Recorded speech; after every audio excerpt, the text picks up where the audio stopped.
Dopo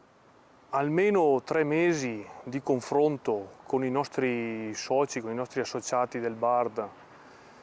di confronto anche con molti cittadini e tra di noi all'interno del direttivo, dopo esserci confrontati con tutte le forze che andranno a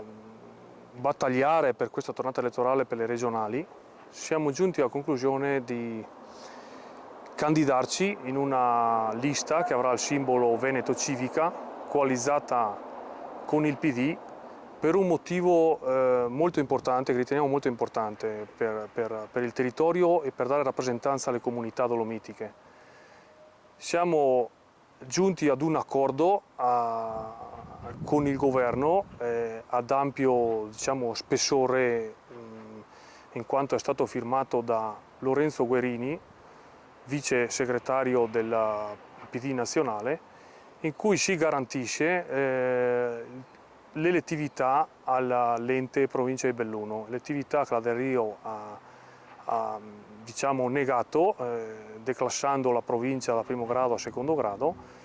ma essendoci un passaggio nella Del Rio che dà un differenziale alle province interamente montane,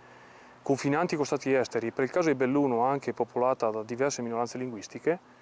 c'è stato riconosciuto e diciamo, è stato sancito questo accordo che ha una forte valenza politica affinché la provincia di Belluno possa tornare elettiva.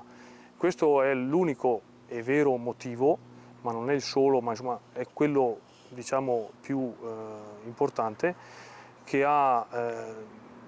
spinto il BARD, il direttivo del BARD, di assumere questo tipo di decisione.